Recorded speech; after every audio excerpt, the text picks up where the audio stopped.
the panel. It's called I'm on My Way, Part 2. And we have some amazing authors with us. And let's start. I'm going to let our authors introduce themselves and drop their socials. And then we'll go into some questions. So, do you guys want to go around the square? The square. Okay. I'm Johnny Garzabilla. You can find me on Twitter at Johnny Escribe.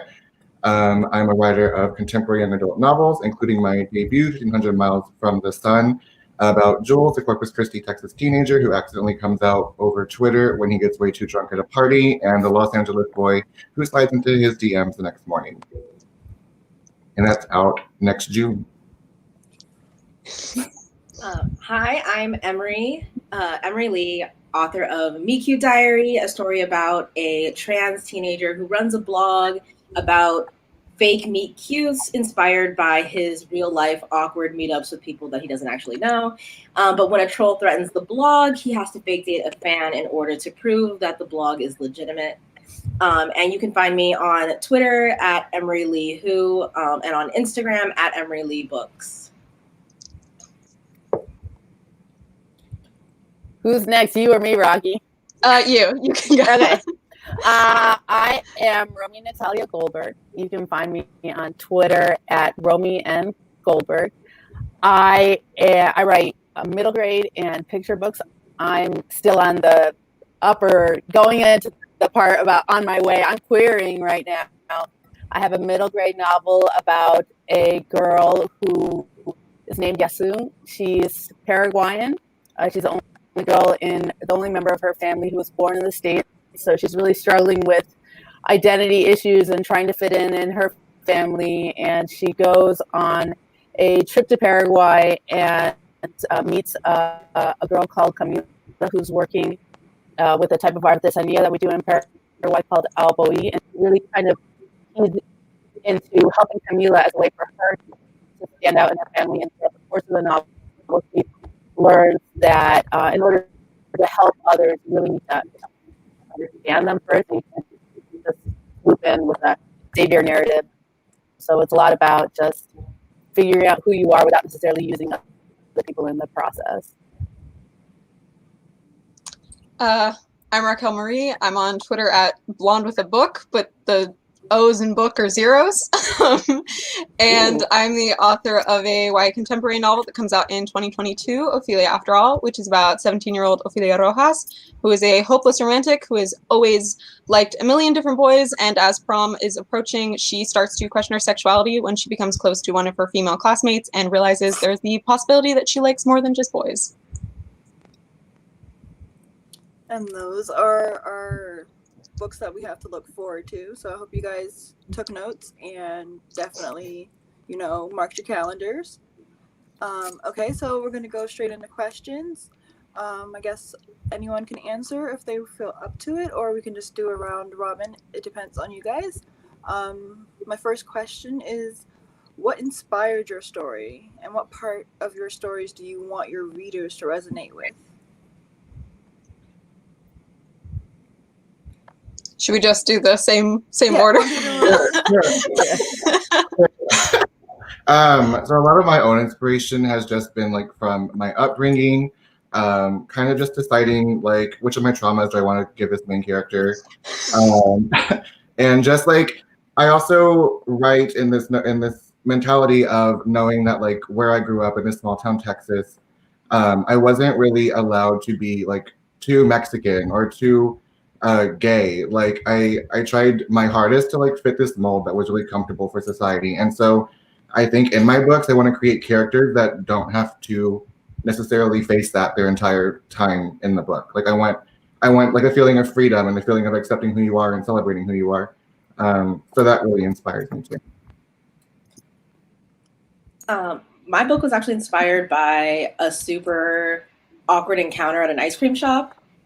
So we were heading to California, and we stopped in Colorado, and there was this really hot guy sitting behind my roommate, and she was stretching out, and she bumped hands with him, and was like, oh my God, I'm so sorry. Like the whole like awkward, like everything. And I was like, dude, if this had been a book, like y'all would be dating. Like this would be like a thing. Like it would be a done deal. So I was like, you know, how funny would it be to have like a character who just kind of like experiences these awkward little encounters and then is like, oh my God, I'm gonna like, you know, make it a thing. Like I'm gonna like really believe that this could be a thing for me. So I loved the idea of just having like a trans character who could actually like just be in one of these like foolish, ridiculous, cute like romance situations as opposed to like focusing on like the trauma of being trans or being triracial or like any of these things. So it ends up being just a very like lighthearted take on like these experiences and like kind of like a very like celebratory take on these experiences.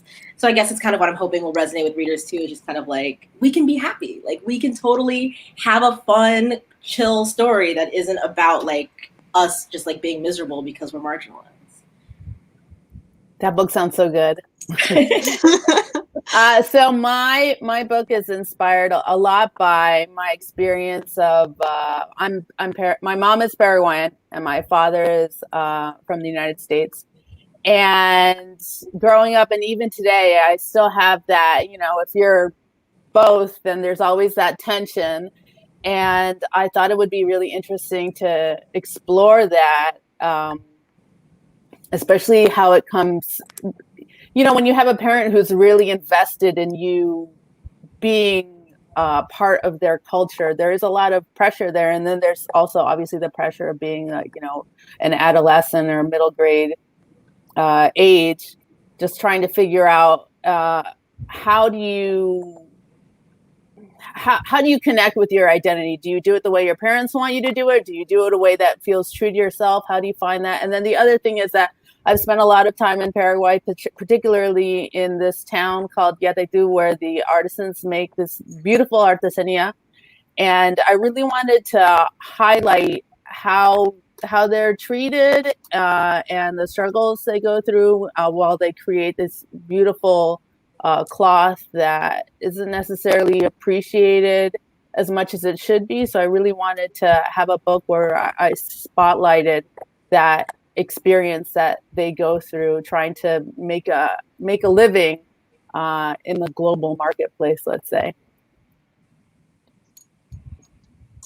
My book was inspired by me being in a similar boat as my character because I liked so many boys growing up, and then I got to a certain age and I was like, oh my gosh, I'm definitely not straight. And I really didn't process it totally. I was like, all right, I'm going to say it once and then I'm just going to like keep existing in the same way. And so when I started writing it, I was like 19. It was like, oh my gosh, I thought I came out, but like I really haven't changed how I even see myself, let alone how I'm like interacting with the world. So I started writing this book as a way to sort of reclaim my queerness in the way that I thought I originally already had, which can be a difficult process, but it was kind of being able to re-experience a lot of that as a teenager. And I just hope readers can resonate with the understanding that you don't always have to know exactly who you are, especially when you're, you know, finishing high school and you're on the precipice of adulthood and you're supposed to either pick a major, which is going to be your career, or go into a job or take a gap year and figure out who you are during that gap year. Like, you don't have to know that all, and you change so much as you continue to grow and in beyond just young adulthood. And so it's okay if you turn out to be different than who you thought you were. That's not a failure, and that doesn't mean that you're going to risk everything that you've accumulated in your life, every relationship, because I think that's important for a lot of queer teenagers who think that this is going to change everything about their life. They all sound great, and I love that like there's a part of you guys in your story. What are some of your hopes for your stories and your characters to be able to reach within your audiences? Like, there's already been some personality of you guys in your stories. How do you hope that connects with your audience? Like, I mean, I hope that readers might find like at least like a friend in Jules or like in his friend group. Especially if, you know, they're a person that just kind of hasn't had that sort of thing in high school or in real life. Also, I just kind of really want like just young Latinas who read my book, especially those who are like Chicanx or the Hanex, like I would love for them to just feel really familiar and like really seen by that book. Like I think of like walking into like my grandma's house and like you're just overcome by like the smell of like chicken colorado and like tortillas and like just that sense of comfort that you immediately get. Like I want that, but like in a book. Like that's what I hope happens. Just because like I mean I've already gotten a few messages from like anticipated readers about like how excited they are about seeing a queer Chicanx person in South Texas in a book. Like, you know, it's really cool, and I'm really hopeful that they just feel seen. I think for me, it's kind of, I mean, I have a kind of a couple different messages throughout the book. Some kind of about like how you can change your gender at any time. You can realize that like, you know, that's who you thought you were was not actually who you are. And like, that's okay. That like who you are is something you should be proud of. It's something that you can take pride in and that nobody can take that away from you. And just in general too, that like, you don't have to feel like if you embrace your queerness, that you're going to lose, you know, your family or your friends or like the people who like truly care about you. And just kind of like that message that like, yeah, like your culture and your sexuality and like your gender don't have to be at odds with each other, and like who you are is something that should be embraced by the people who truly care about you. So, you know, those who mind, you know, don't matter, and those who matter don't mind. Like that, just kind of that idea of like, you know, you will find your people, even if it takes you longer than you thought it might. I think that's kind of like the heart of what I'm kind of trying to get with my story, was just very like, you know, it's okay. Like it might take time, but it's okay to like, you know, to figure out who you are and like respect who you are. You don't have to feel like because society or because your friends or like your family feel a certain way that that's all you can be. So I think that's just kind of the message that I'm hoping that my readers will take in. Like you can be happy in who you are, and like that's a beautiful thing. You know, it's readers are really like, they want to see that reflected, you know, this struggle for identity and figuring out who you are.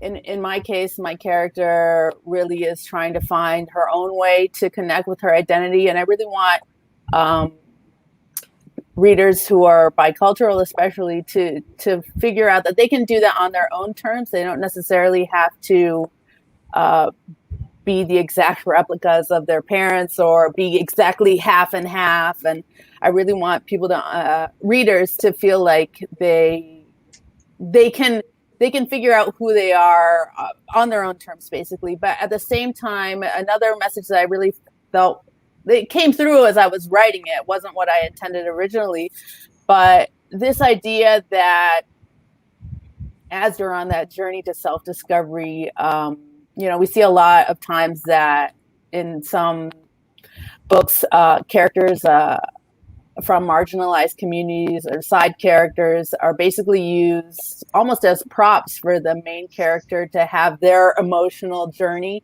And I really wanted to push back on that, especially I feel like American teens are really given this savior narrative, like go on the mission trip, go save somebody else. And so many times when we see that reflected in people's photos and blog posts and just how they speak about their volunteering, it's really centering themselves and their needs.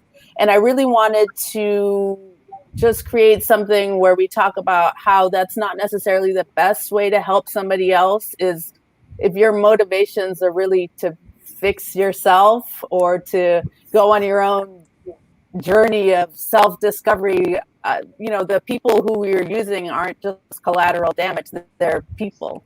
And so I really just wanted to create a story where a character has to deal with that and has to understand, again, that like the best way to help another person is to understand what they need and to really listen to what they need and not just kind of save the day. So that's really something that I hope that's a message that comes across, not necessarily in a didactic way, but just something that kind of rises to the surface as people read the book.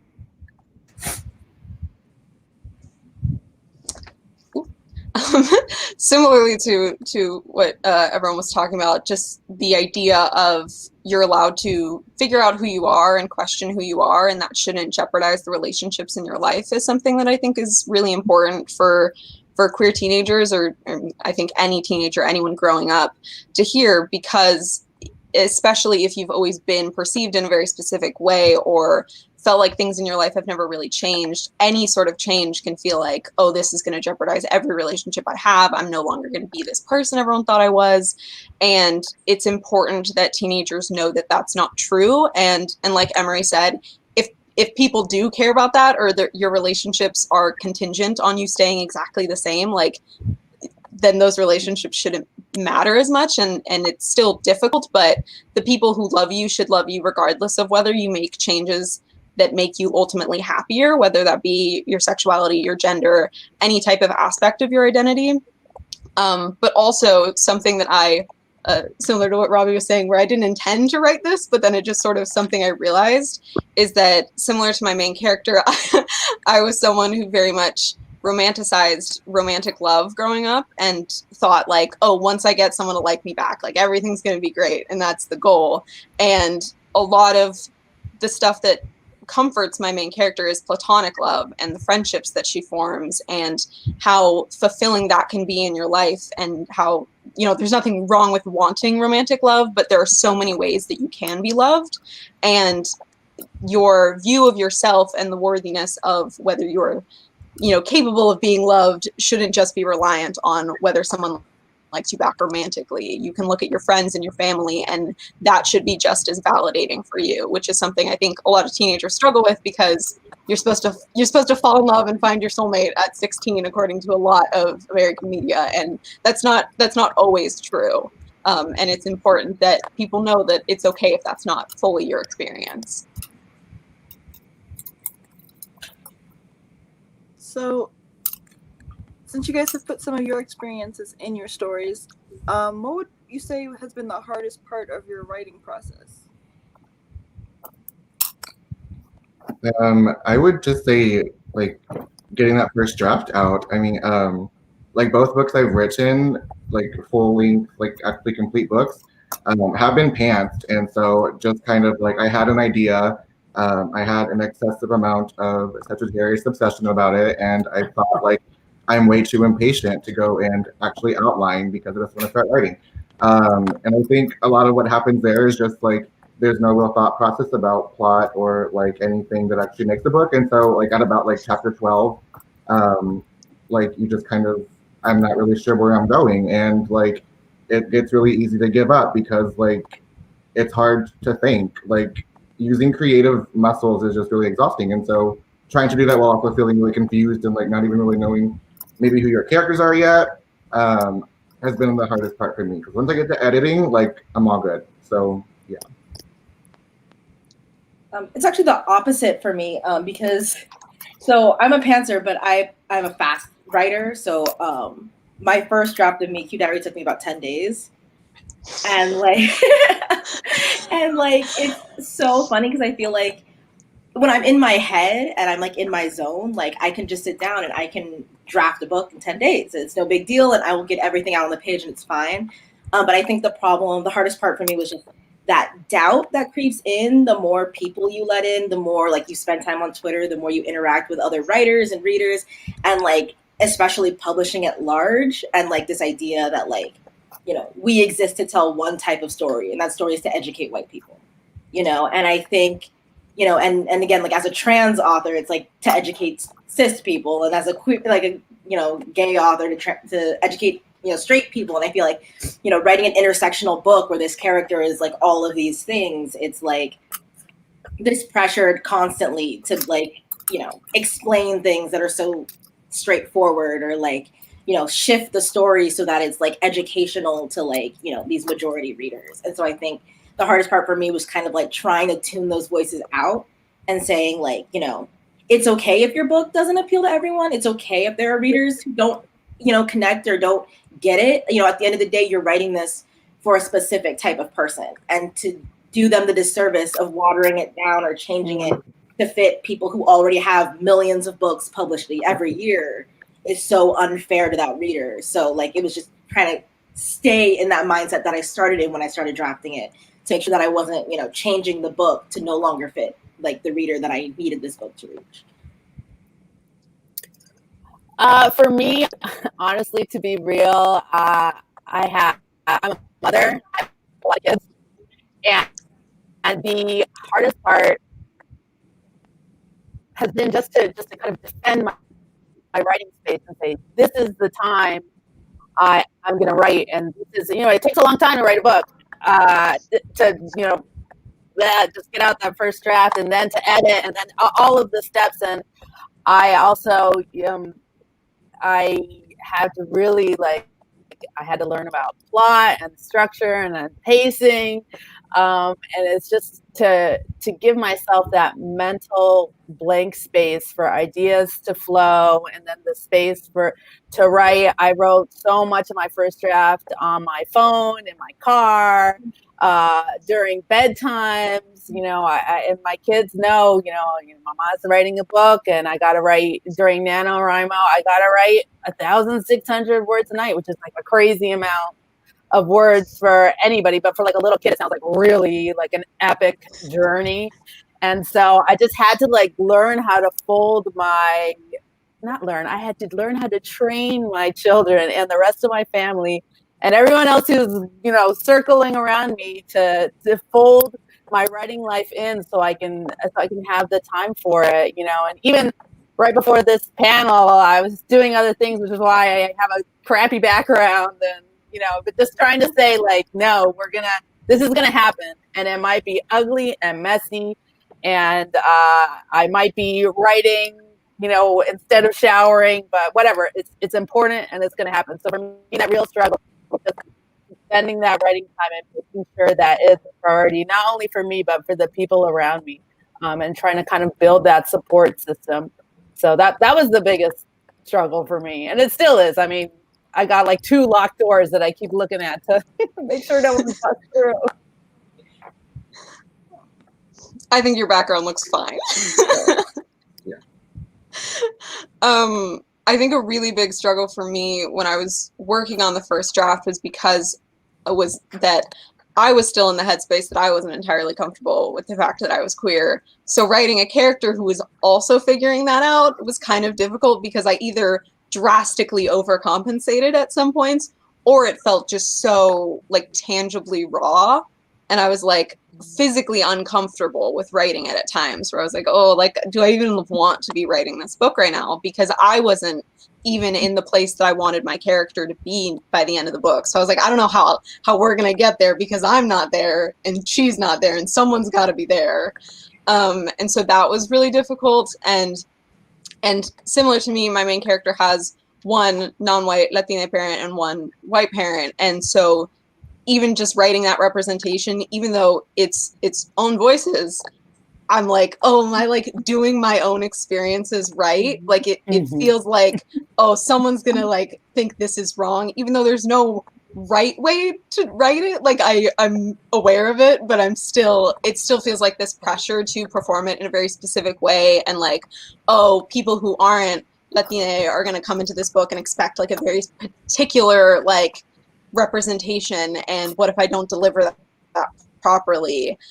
So just the pressure of getting those aspects right was very intimidating for me throughout the process, and is something that I'm more comfortable with now, but it's not always super easy. And even just, it is sort of a coming of age story, and there was so much stuff in the past couple of years about the market doesn't want that anymore. We've got I loved Love, Simon, but everyone was we have Love, Simon and we're good, and that's just not true. And we only have coming out stories for a very particular subset of people, and we're supposed to just be fine with that for everyone ever, and it's not true, and it's also not fair, because it's not representative of everyone's experiences.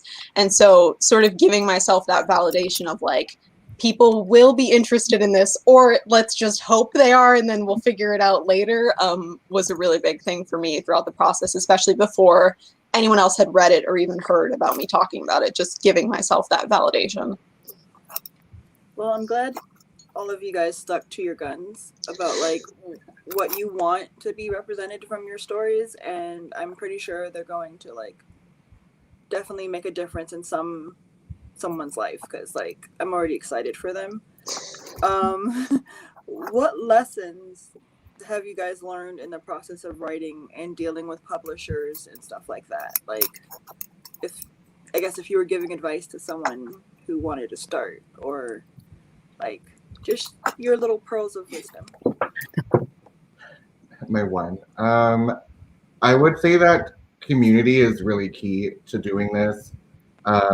Like, you know, if you're on social media, just go and like dive into like Reddit or Twitter.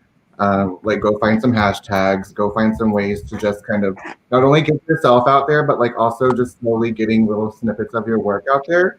Because what I found like in doing a lot of that was, one, like I became more comfortable talking about my book, especially in like a range of like a tweet, which is pretty good if you want to learn how to pitch. And then like whenever I would like start posting lines, I would realize I was getting like super critical about like the post, and I wanted to make sure it was like the perfect sentence that I was putting on Twitter.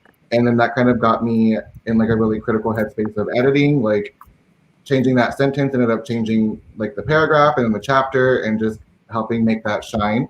And then you also just get to meet people, and you get to meet a community that like will help you throughout the entire phase of this, or just like be someone to talk to, because this shit isn't great all the time. So like definitely find like, you know, 2 or 3 people that you can just kind of like yell at, and they can yell with you back, and it'll be just a yelling contest, and that's great. Yeah, I'm gonna second everything Johnny said, and I'm also gonna add like, and this applies especially to like people of color, but like learn to keep it in the DMs, because like, you know, like the thing is, I feel like you get on Twitter, like especially if you're like a person of color or you're queer and you're young, like people will put this pressure on you to like be so actively political and educate everybody and have commentary on everything that comes up ever. And like before you know it, you're like in shouting matches with everybody, and half the community hates you, and you have 500 Nazis sending you death threats. And I'm totally not speaking from experience, but like it's just very like, yeah, like, you know, don't let other people weaponize your anger. You know what I mean? If you want to weaponize your anger, like if you have something that you need to talk about, like, you know, that's something you're allowed to do. But like first and foremost, like get you a group chat, or like get you at least a handful of friends, you know, that you can like DM or text like whenever you need to.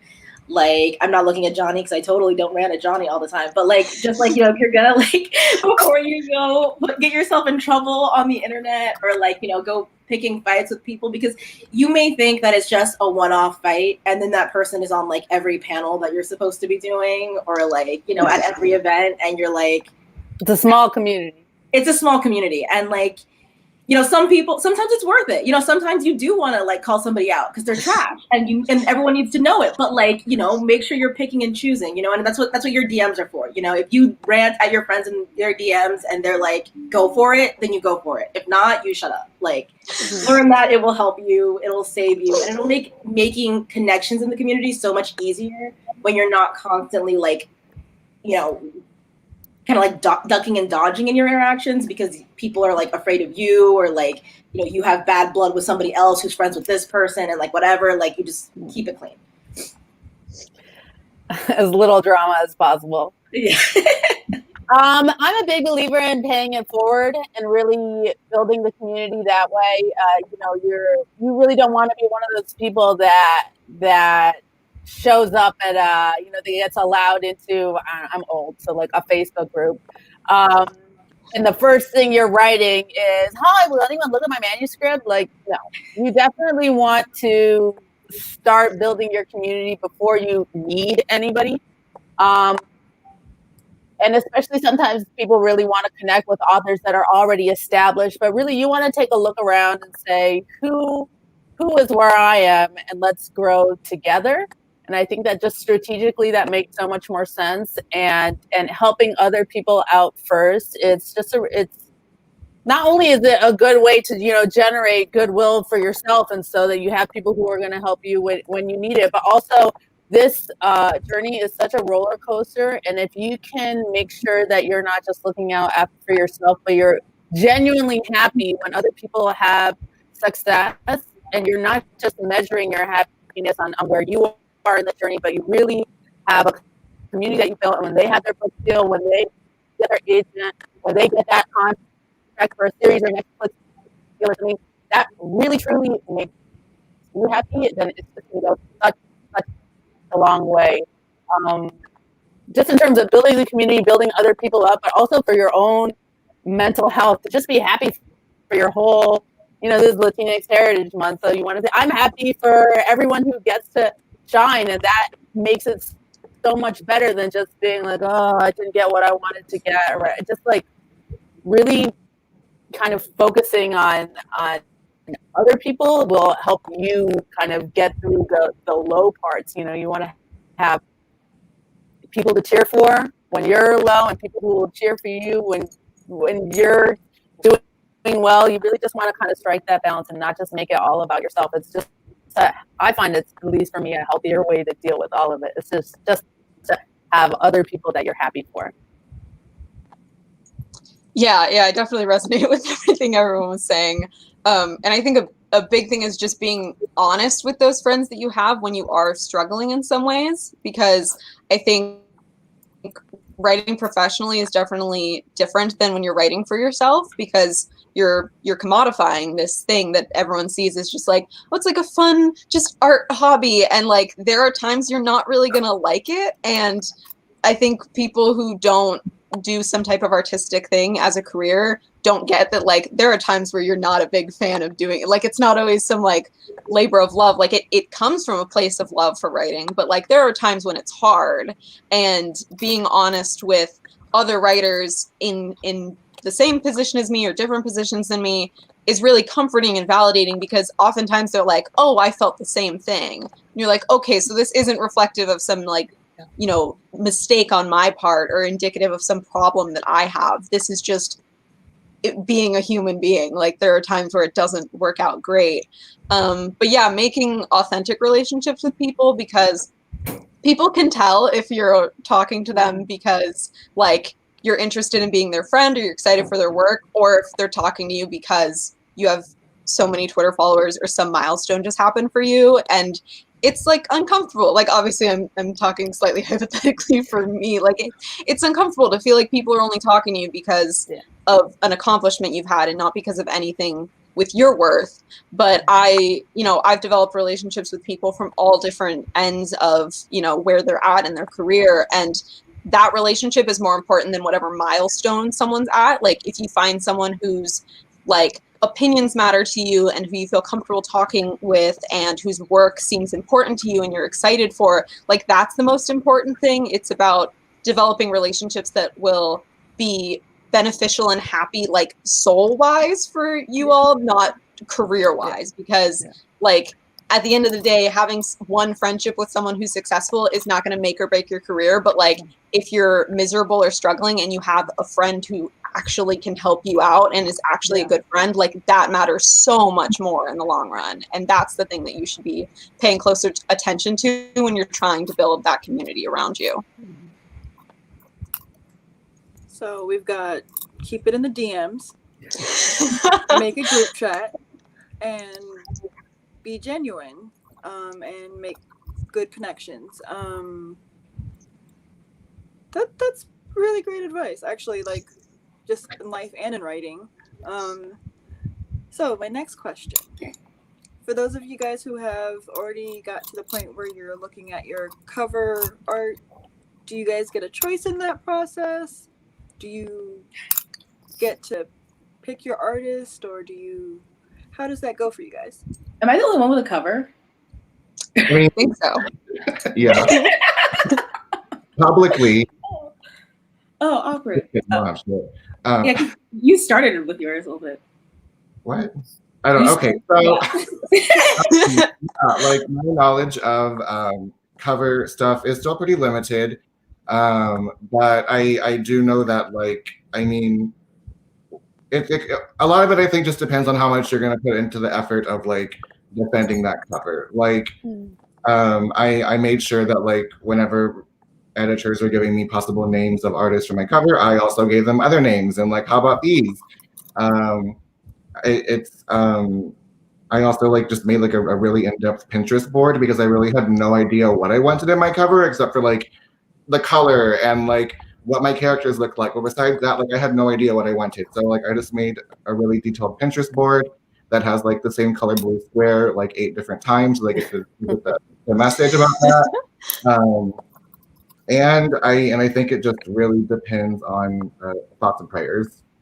Like Yeah. and manifesting to the best of your ability. Yeah, so like my cover experience, I was kind of basically like, so something I told my agent when we signed the contract was the single most important thing to me is the cover. If the cover is ugly, we're just gonna have to return the advance and walk because I can't do it. Valid. So I was like, so as you can tell, I'm very particular when it comes to a cover. So they basically said that like I would have it would be like a reasonable like discussion in terms of the cover. So it wasn't like you could just say exactly what you want and we're going to give you that. But it was like, we'll talk it out with you. We'll make sure like, you know, to consult with you and make sure you're okay with everything kind of. So basically they asked me like, what do you want in a cover? I made up like a 27-page document of examples, like sample art. Like I sent them like a list of like artists that I was like anything that's similar to this style, like that kind of stuff. And then they kind of got back to me a while later and they were like, okay, like taking that into consideration, like how do you feel about this artist? And I looked at the artist's work and I like scrolled to the artist's Instagram and like everything and was like, yeah, I'm good with that. So like I just like basically just like gave like my check mark of approval. So that was kind of like as the steps kind of went, it was just kind of like check mark of approval, or like if there were things that I was like, can we fix that? Like I would kind of say like, hey, I'm not a huge fan of this. Like, what about like changing it? So I think it kind of depends too, like on your publisher and like your contract and everything. But for mine, it was kind of like they did most of it. I kind of had like I could just kind of be like, I'm against that, or like, I'm okay with that. And they would kind of like, you know, try to make me happy so that, you know, there wouldn't be like any issues. I want to hear like what you would want your cover to be, like what you'd be interested in it, Rami. Oh, ooh. Well, I definitely like. I know you said it just right. They're commodifying, right? So we write our pretty words, and then somebody has to turn those words into money. So like I know that there's like a certain point where it's really about what somebody else thinks is gonna sell, but I really want this is what Owlboy looks like. So I really want. It's so pretty. Yeah, so it's basically like it's almost like a handmade lace with embroidery, and obviously I want some of that on the cover. My character is very crafty, so of course in my mind I'm like, an embroidery hoop and maybe some pencils and pens and watercolors, and I would love for the title to be stitched. I think that would be so dope. You know, I don't know. We'll see. I mean, first I gotta get all the other steps done, but I'm excited. It's exciting to think about it, you know. So I don't know. I mean, I think I just kind of I used to work in advertising, and so I kind of have that like disassociation where, you know, there's like the words is one thing and the art is something else. But I'm excited to go through that process that Emery is talking about of just getting to like give your input and hopefully it's something that's just even more incredible than I could even imagine, which is partly why I kind of stay away from thinking about it too much. So what about you? Yeah, I haven't had anything with my cover yet because mine's not out until 2022, so we're still a little ways away. But I love the trend of illustrated covers and like having characters on the book. I'm a really visual reader, so the most information I can get about what a character looks like is ideal for me. And also like it's kind of like official fan art, so that's just really, really cool. So I would just love a cover that had my main character. It would be cool if other characters were there too, but like there are a lot of people. But just any type of the like contemporary trend of characters being on the cover is really awesome. And it's also cool to, you know, to have readers get to see that representation on the cover of a book. I feel like that's really validating for people as well. Also, Emery, I love your cover so much. It's so cute. So we've got some good cover design ideas. I definitely hope I see the stitched. That sounds like beautiful if the words could be stitched. Yeah, that would be fun. Okay, so the next question. What advice would you give to those that are other Latinx writers coming up, and also any LGBTQ writers coming up after you guys, that you would want them to know, or any advice that, like, as they develop their stories, I guess, would you want to give them? I would say, first of all, like, living marginalized and also intersectionally, it can be shit sometimes. And so, like, I think that a lot of the difficulties in writing a story where, especially if you're going to put multiple identities of like who you are as a Latinx person, who you are as a queer person, however that's represented, it's going to be difficult. But I think in the end, like, you're going to be a star, and like it's going to be the most beautiful book in the whole fucking world.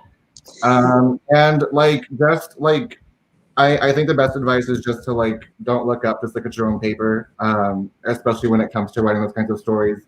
Because like, just whenever I was writing my book back in like November 2018, I was just seeing a lot of like, oh, like, we're done with coming out stories. We're done with like any kind of queer story that has like even the most minimal amount of trauma. We only want stories that are like about joy and about them eating French fries for 300 pages and like, all of this. And like, if you're a queer Latinx person who wants to write those kinds of French fry stories, like, do it. Like, we need those French fry stories. But like, if you also want to write books that are traumatic, like, you should do it too, because until we get to be as successful as our white non-Latinx counterparts, like, nothing is off the table for you. And so remember that.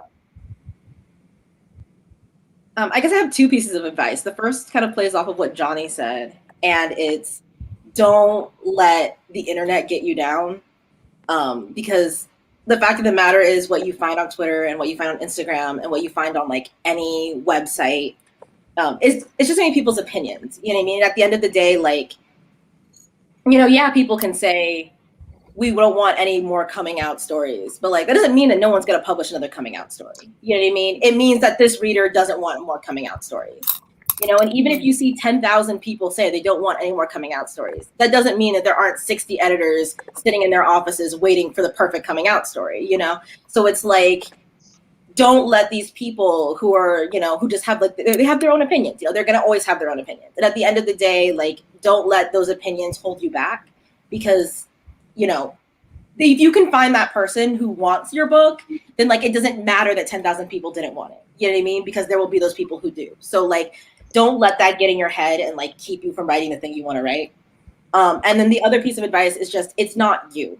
Like, if your book isn't doing well, if agents don't want it, if editors don't want it, if readers are complaining about it, it's not you. Do you get what I mean? Like, don't let them make you feel like it's your identity that's the issue. You know what I mean? Like, if your book has weak points, it has weak points. If agents are applying their own like, racism and their own biases to like what they're reading, like, that's on them. But at the end of the day, like, whether people are resonating with your work or not, don't let that change the way you feel about like who you are and your own identity. Like, you should never have to be less Latinx. You should never have to be less queer because somebody else isn't resonating with your book, And if you're writing what's true to you and you're writing, your own story, like, nobody else has the right to tell you that that story is harmful for existing, or that, you're not allowed to be that person that you are because it doesn't resonate with them. You have to keep your own identity separate from your book, because people are going to tell you that. They're going to tell you that like, you are harmful because your experience is harmful because of what you wrote in your book. They're going to tell you that nobody wants to read about somebody like you, or that your existence is unrealistic, and you have to like reach that point of understanding and like accepting yourself and realizing that like, they're assholes. Like, those people are wrong, and like, even if they hate your book, like, that doesn't mean that they hate you per se. And you need to like realize like who you are, even if you're so completely honestly on the page, is a separate thing from your characters. So don't let somebody's critique of your book or like hatred of your book or like disconnect from your book make you feel like you're less of a person, because you're not. You know, I don't know. It's hard for me to like offer advice per se, but I think that just the Latinx community is so varied, right? And within it, there are people with privilege. I am one of those people. So when Johnny and Emery and Rocky talk about these experiences of feeling unseen or feeling unvalidated, like I can say as a Latina, I didn't have those experiences, and I have to own that. And I feel like if you are a person with privilege within this community, I think that it's important to make sure that you listen to people whose experience is different from your own, and to respect that, and to do what you can to uplift and to help, and to not fall into. It's very easy to hear people talk, okay, the Latinos are marginalized, Latinos are underrepresented in the community, which is true, and then to absorb that information and make you forget that if you happen to be one of those people who's at the top of the pyramid, maybe a lot of that messaging doesn't apply to you, and you, I don't know. I think like if I told my mom, I think I told her once, like, oh, you know, I count as marginalized, and she laughed, and it's true. And so I need to make sure that I don't just like absorb that messaging and forget that within this community, I'm in a different position, and that it's important to shut up and to let other people speak, especially people who within our community are already marginalized, and just to make sure that we acknowledge that there are different types of Latinos, and some of us have more powers than other. And if you're higher up the ladder, it's really, really important to help and listen to other people that have different experiences, and not just kind of like shove everyone aside and be like, it's for me, let's go. You know, the people want my voice. It's not necessarily me, it's other people in the community as well. So that's what I would say, like, as somebody who really hasn't experienced a lot of those experiences that are difficult. If you're somebody like that who maybe is, you know, white or white passing, or half Latino, have something else, or have economic privilege, or cisgender, just to make sure to like look at what the rest of the community is experiencing and do what you can to help and amplify and to listen and to acknowledge your own privilege and not just bury it, because ignoring it isn't helpful to anyone, and feeling guilty about it also isn't necessarily helpful to anybody. So just trying to like leverage your privilege in a good way, I would say that would be my advice for anyone who's in a position similar to my own. Yeah, similarly, I call myself a white Latina. So if I am offered up opportunities for being Latina, I look at who is involved in those opportunities. And if people all look exactly like me, I'm like, no, because like we don't all look like me, and we shouldn't. And like, that's not valid. And I don't take opportunities that are for people of color, because I'm Latina, but I'm not like, I'm white as hell and I'm blonde. Like that's not something that I should be taking advantage of, because there are these things set into place for writers that are a part of the LGBTQIP plus community and who are Latina. And if you are going to be in those spaces, like, not everyone should be saying like, oh, should I be allowed to be here? Because that is a problem for a lot of people who are marginalized in these communities. But if you have privilege, recognize that and understand that operating in these spaces means that you have to be aware of the ways in which you are going to be prioritized, and make sure that you are not reaffirming that. But then similar to what Johnny was saying, I think there's this idea of like, oh, some stories are overdone, or like, we're done with those, we're done with these tropes, and they've only been allowed to a very particular subset of people who are usually like able-bodied cis-het white people. And even if we get like one story that's not that, it's like, okay, we're done. We've got like the one, you know, person of color. Like it's always like one representing every single person that is not a part of that category. And until we have as many, like, look at how many retellings we have of the same, you know, Beauty and the Beast or Cinderella, which are good, but like we should be allowed to have retellings of those stories from any type of background before we're allowed to say that it's over, any type of trope before we're allowed to say it's over, because it's not just over because cishet white people were able to do it. Like it's not fair, and that's not true, and it's ridiculous to try to promote that idea. So for writers out there who feel like maybe even just looking at like, oh, there's already a queer Latina story that's, you know, contemporary or fantasy or something, like I can't do this anymore, no one's going to be interested, because you can get feedback from people that feels like that. Someone's like, oh, I'm not interested in this, we have a story that's too similar. You're like, well, okay, but why is it so, like, you want to know kind of what the similarity is and if it's reliant on that marginalized identity or the actual story itself. And so just keeping that in mind and knowing that there are people out there who, yeah, want, like Emery was saying, who will want to read this story, even if you get some feedback online that someone doesn't, like, still keep going, because you don't know if there's, you know, you only need one yes. So there could be one agent and one editor out there who's interested in that. And there could be a million readers out there who are interested in that. And don't let gatekeepers like that prevent you from writing the story that you want to write, because you should be writing what you want to write, not just writing based on what arbitrary marketplace stuff you seem to find, marketplace opinions you find online. Okay, I love the advice. I love the keeping your book and you separate, and, you know, to just basically just do it.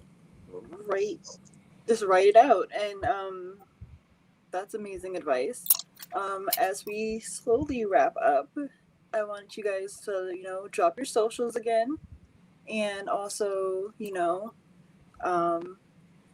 the book dates and everything, so that we can mark them on our calendars. And let's go around that way. That way. Yeah. First of all, Ash, thank you for hosting this, and Paula, thank you for putting on this fantastic ass festival. Someone drop her PayPal link right now, because it's Yeah. What was I? Oh, my Twitter is at Johnny Escribe, JONNYESCRIBE. You can go add my book 1500 Miles from the Sun to your Goodreads. You can go pre-order it. I know we don't want to talk about The Bad Place, but right now The Bad Place is only $13. So like, I will look away if you look away. But like, also in my bio, I do have a few other links that you can buy it locally from a San Antonio independent bookstore, or on Book Depository. And it comes out June 8th, 2021. Wow. Yeah, so we're gonna have a real good Pride Month, and yeah. Yeah, so my Twitter is at Emery Lee Who. I'm not going to spell it because I know that I will spell it wrong if I try to spell it verbally. But it's my name with the word who, as in like, who are you? And then my Instagram is at Emery Lee Books, or also at Emery Lee Who if you want to go to my art Instagram, but I'm assuming you're all here for my book Instagram. And my book, Miku Diary, is out May 4th, 2021. So Star Wars Day, do not forget it. I will hopefully remember to draw Noah in a like Chewbacca outfit or something so that you all can remember the date. Johnny, it feels like you were just pitching your book yesterday. Literally, like, That's crazy. We did Pit Mat at the same time. and then well, in my very first DV pit, Romy like literally helped me with all of my practice pitches. I loved it. From right there, it just seemed like I was going to say, I'm so excited for you. Anyway, okay, so I just wanted to get that in there. So my Twitter is Romy N. Goldberg, and in my pinned tweet, I have a link to a Facebook group that's like a support group for Latinx writers and illustrators for Kidlit. So if anyone out there just is trying to find that community, please come join us and answer all our questions, and that way you can start seeing people who are on the same part of the journey, or maybe a little ahead or a little behind than you, and start creating a community for yourselves. My book, well, who knows when it'll come out, but I'm gonna going, and we'll see. Hopefully it'll be on shelves someday, far, far away from coronavirus. One can hope.